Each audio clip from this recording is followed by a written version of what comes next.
Oke, ya, penjelasan tentang Napaktilas Bangsa on the spot ya. Jadi yang pertama itu tentang maksud, tentang apa itu program Napaktilas on the spot ya. Jadi program Napaktilas Kebangsaan on the spot ini dia adalah program edukasi kebangsaan yang dilaksanakan secara langsung di titik kejadian peristiwa sejarah itu ya. Kayak kalau kita bicara Sumpah Pemuda ya ada di tempat peristiwa Sumpah Pemuda itu terjadi. Kita ngomongin proklamasi juga begitu, ada di titik dimana peristiwa proklamasi itu terjadi. Ini penting karena ya memang sih belajar sejarah bisa aja juga lewat buku kan, bisa begitu ya. Cuma dengan hadir di tempat peristiwa terjadi itu ada sensasi yang berbeda. Jadi dia bersentuhan langsung dengan monumen atau peninggalan sejarah di mana peristiwa sejarah itu terjadi. Itu pasti ada sensasi yang berbeda.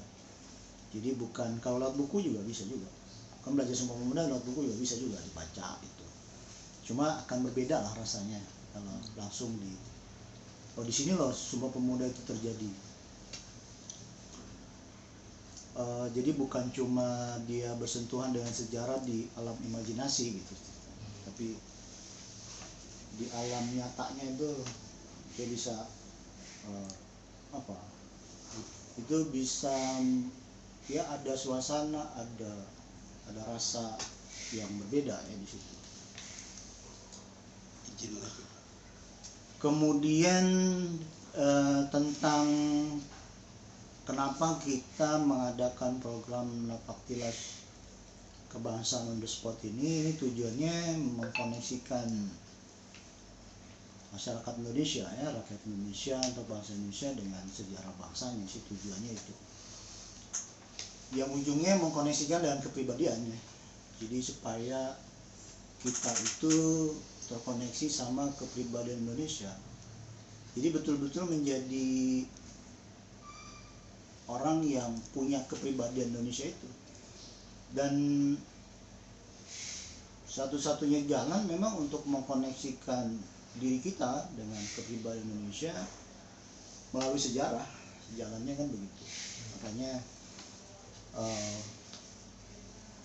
kita mengedukasi tentang sejarah gitu, supaya mereka inilah sejarah perjalanan kita kayak gini loh.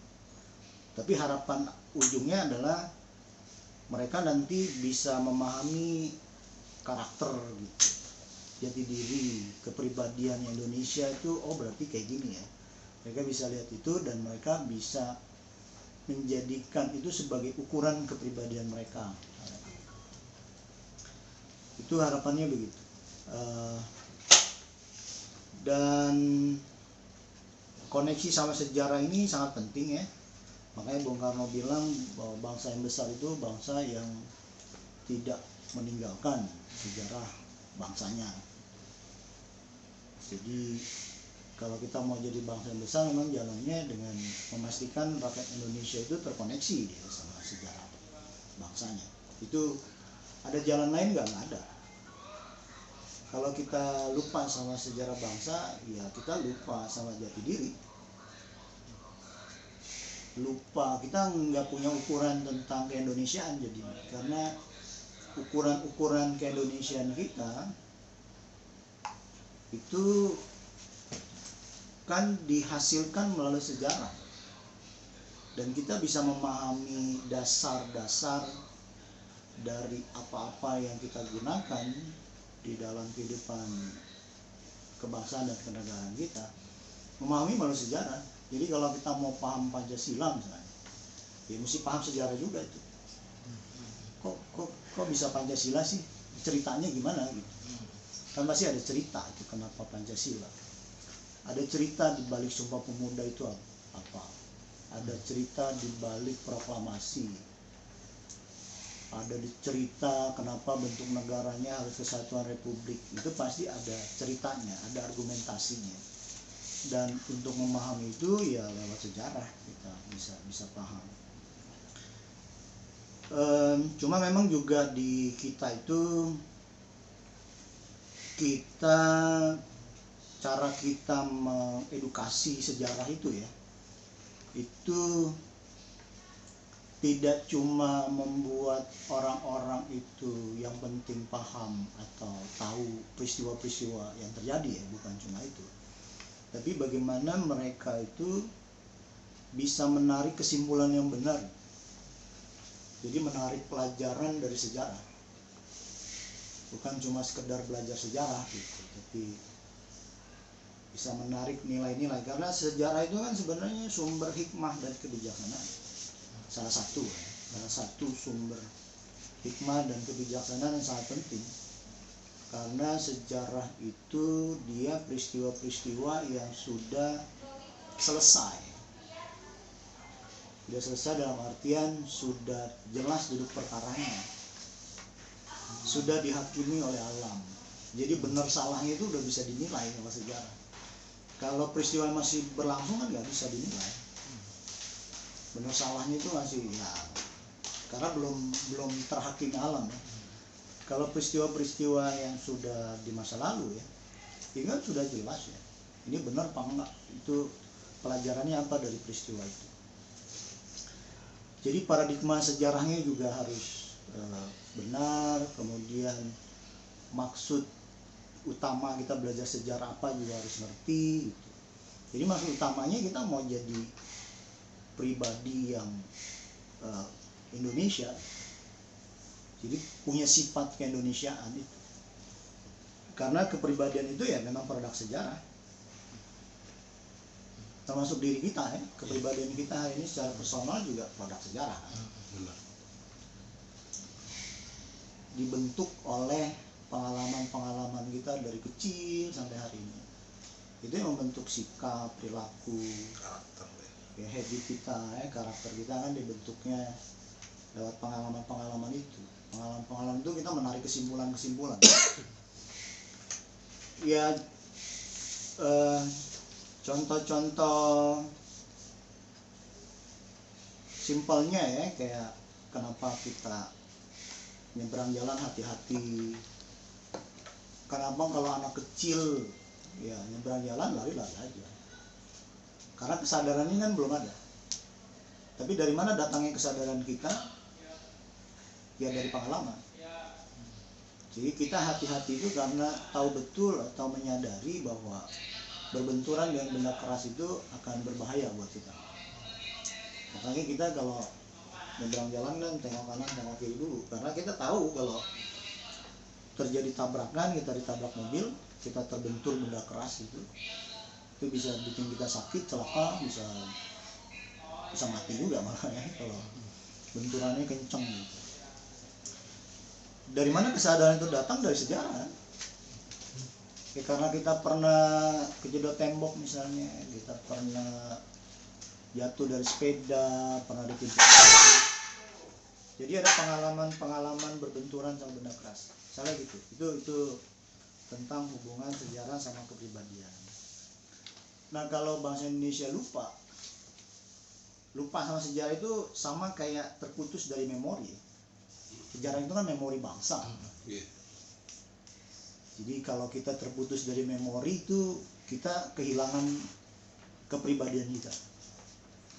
Kalau Paipan karena benturan keras gitu terus terputus dari memorinya, ya Paipan jadi orang yang pelangap-pelongo. Kehilangan jati diri, kehilangan pribadiannya, nggak tahu siapa dirinya, nggak tahu harus ngapain, nggak tahu tanggung jawabnya apa, ya udah jadi begitu.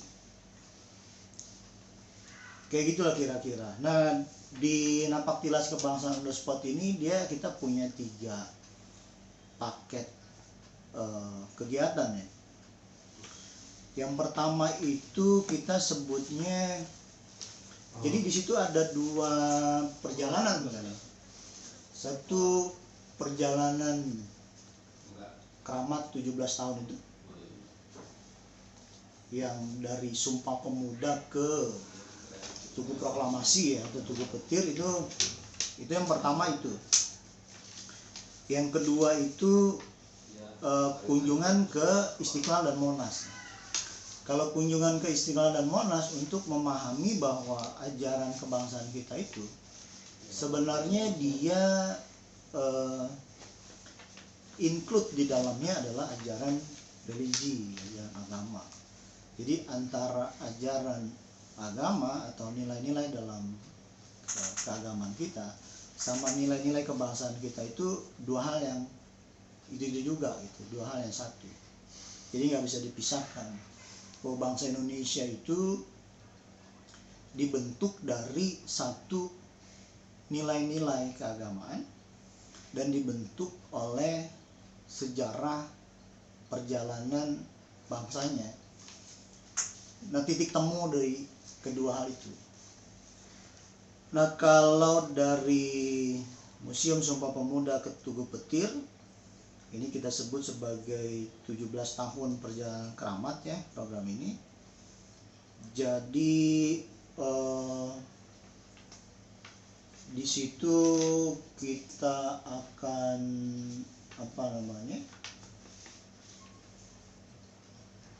ya kita diajak menyelami peristiwa Sumpah Pemuda itu sebagai titik mula terbentuknya bangsa Indonesia di situ ya, di Sumpah Pemuda. Kita menyelami itu gimana kita memahami bahwa itu menjadi momen yang sangat penting memang di bangsa Indonesia, karena kita sebelumnya kan bangsa yang pecah-pecah ya, pecah belah, terus bangsa terjajah, terus kita berjuang panjang tapi nggak berhasil, tapi akhirnya kesadaran kita mulai terbentuk bahwa yang bikin kita selalu sebut saja kandas ya, perjuangan kita untuk mengusir penjajah itu karena perpecah belahan, karena kita itu nggak bersatu. Jadi kita ngerti itu bahwa yang bikin kita lemah itu adalah perpecah belahan. Jadi lambat laun kita makin sadar bahwa ini kita harus bersatu nih pilihannya. Nah, itu kan makin mengkristal tuh. Akhirnya ada kebangkitan nasional ya, terus berjalan kesadaran itu, ada manifesto politik 1925, kemudian dari situ lahir Kongres Pemuda pertama, kemudian berlanjut Kongres Pemuda kedua. Itu dari situ kita melihat kayak tumbuh kembangnya pemikiran bangsa Indonesia, khususnya transformasi dari bangsa yang berpecah belah menjadi satu bangsa yang bersatu. Dan di situ juga kita akan belajar tentang keistimewaan persatuan yang kita punya ya. Karena persatuan yang kita punya ini persatuan yang didasari kesetaraan ya. Jadi nggak ada yang lebih tinggi itu di situ. Persatuan dalam keberagaman. Jadi di Sumpah Pemuda itu organisasi-organisasi pemuda berkumpul, Jong Japa, Jong Ambon, Jong Sumatera Nenbon, Jong Islam Tanbon, Jong Minahasa, Jong Cilebes, dan banyak jong-jong lainnya, organisasi-organisasi pemuda lainnya yang mereka bersatu dalam kesetaraan. Dari mana mereka akhirnya sanggup seperti itu? Karena kesadaran akan kemerdekaan. Jadi kita melihat perubahan itu tuh, pergeseran mindset. Dari mindset ego kesukuan, ego kelompok, kedaerahan, lama-lama mulai bergeser. Akhirnya kita ke mindset kemerdekaan. Bahwa kemerdekaan itu hak segala bangsa, kemerdekaan hak setiap golongan, hak setiap orang. Berarti karena kita sama-sama merdeka berarti setara. Maka persatuan itu dalam kesetaraan dia. Nggak ada, bukan berarti golongan Islam lebih tinggi dari non-Islam. Yang Jawa bukan berarti lebih tinggi dari yang non-Jawa. Semua sama. Kita bersatu di dalam keberagaman itu, dalam kesetaraan. Itu kan kerennya Sumpah Pemuda itu. Kalau masalah persatuan ya banyak persatuan terjadi kan. Cuma persatuannya di atas dasar apa gitu. Belanda juga bersatu kok. ya sih, ya kan juga Belanda juga bersatu juga, ya penjajah itu juga bersatu juga, sekutu itu juga bersatu kan, cuma dalam dasar persatuannya apa? Kalau kita dasar persatuannya kemerdekaan, kita sama-sama merdeka dan kesetaraan itu, sehingga itu karena dasarnya kuat, dia menjadi satu ikatan yang kuat ya. Karena didasari kepada titik temu kita, didasari kepada fitrah kita. Nah, mempelajari itu sih, jadi di situ sehingga kita kenal sifat-sifat dasarnya Indonesia tuh. Karena cikal bakalnya di situ, itu kan embrionya bangsa. Genetika bangsa itu terbentuk di situ. Jadi kita itu memang dari awal adalah bangsa yang beragam, tapi sepakat untuk jadi ya satu nusa, satu bangsa, satu bahasa itu. Jadi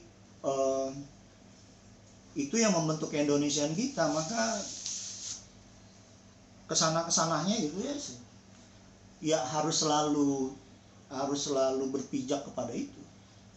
Artinya itu cikal bakal daripada suatu bangsa yang toleran, berarti begitu.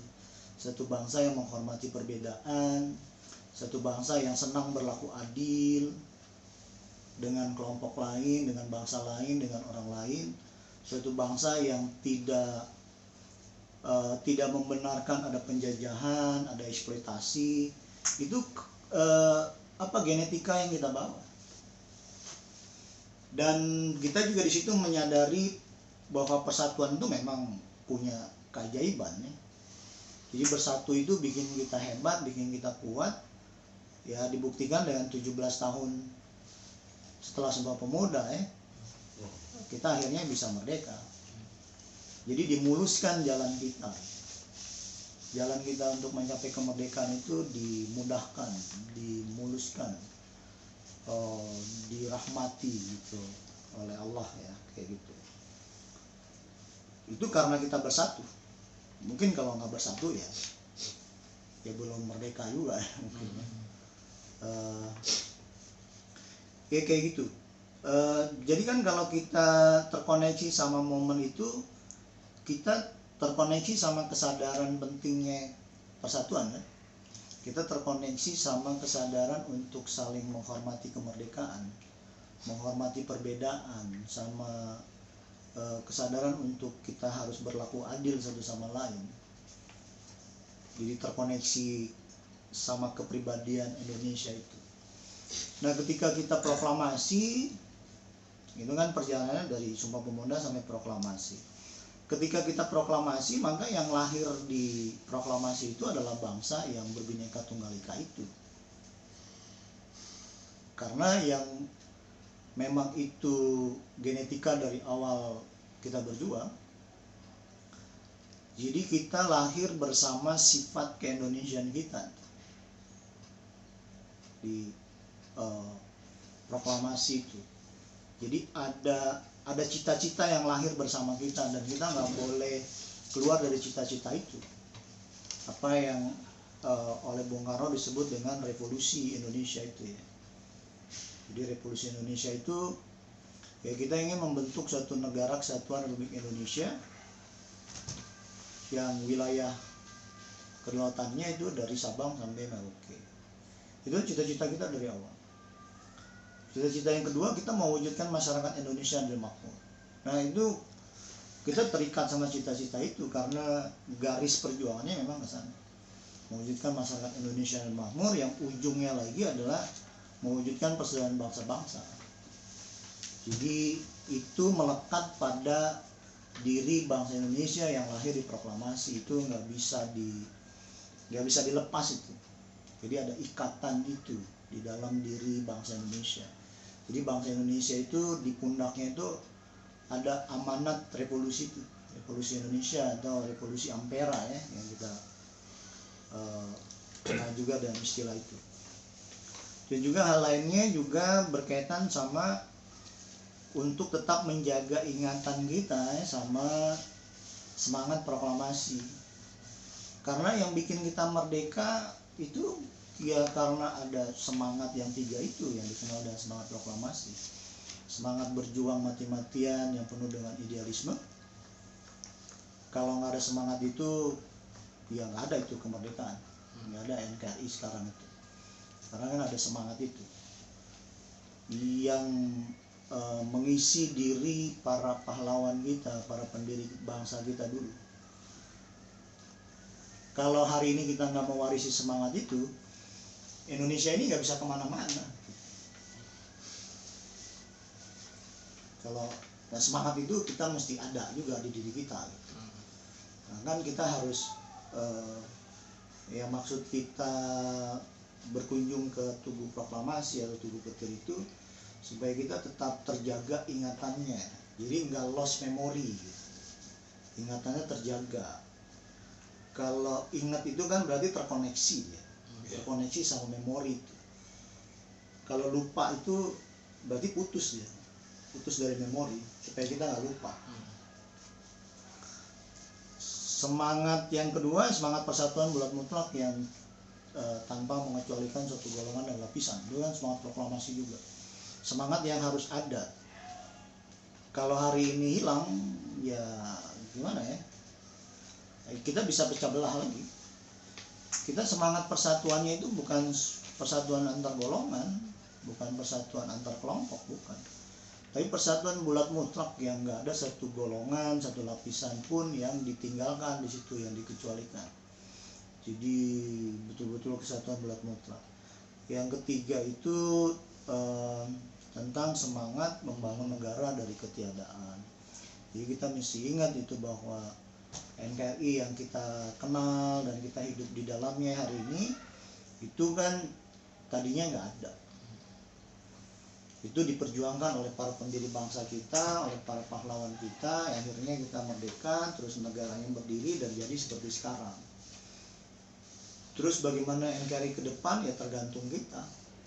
Kita ada semangat membangun nggak, semangat membentuk negara nggak seperti yang dimiliki oleh para pendahulu kita. Yaitu tentang 17 tahun perjalanan keramat ya. Kemudian kalau Monas ini sampai Istiqlal ini tentang kita memahami ada